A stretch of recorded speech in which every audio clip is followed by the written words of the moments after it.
It may sound simple, but the best time to prepare for hurricane season is before it begins. That means stocking up on disaster supplies early before the last-minute rush at grocery and hardware stores. Now is also the time to review your insurance policies to make sure you have the coverage you need.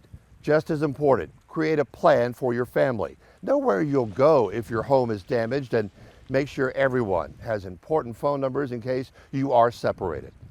I like to associate that with going to the grocery store and buying food so you can prepare meals later on that week or the next week. You don't wait until you're actually cooking that meal to get the ingredients. Do it now.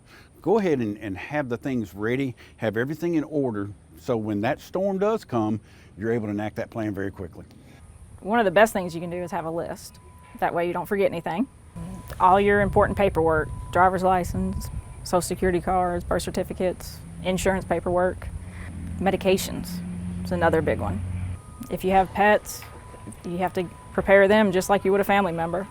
I think they should be prepared in advance. They should know that when the alerts go out that storms in the Gulf and that bad weather is coming, they should go on and get their evacuation plan underway and get out as soon as they can. That's the thing that we've seen the most is people, unfortunately in Mississippi, we're used to hurricanes, and so we don't always heed the alerts that we get from our weather apparatuses, and so the most important thing they can do is have an evacuation plan and then implement it as soon as they can. Take a walk around your home. Identify those areas that may need to be secured or boarded up.